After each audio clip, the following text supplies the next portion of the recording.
onwe ihe mfo kịta owute m azin afọ m ya ndị Hausa obi gbalie m anyị ncha bụkwa mmadụ agụụ dị n'obodo a onwe nchi igosi gị just watch ya now Alpha Nauni Nakwana hey Roma come bring that in.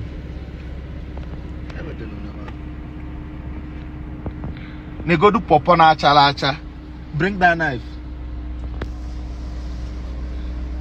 Neya. Popo na acha kafa na ata. As in opo adiro. Popo we no ripe. Kafa jimwa na bewasia ya na azo. Kama fa yezu oshi.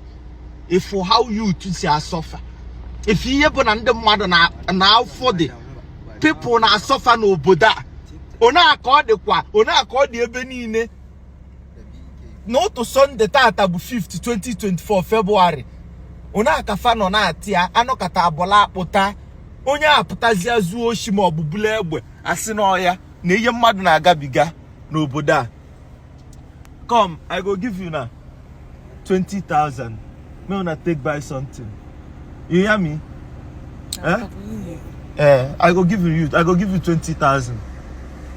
Onye nke a na go di yen na-ekwu. Fa water yen na-ekwu. Where did they do POS? Outside. Okay, di nwa katubolo guy. Kunu fu ebe Nigeria dobe mmadu. Oni ya ngwa na mmenye fe ego fe. Fa water li awo. Maka nwanu be email fia. Ona ngwa fa na mmenye fe 20k.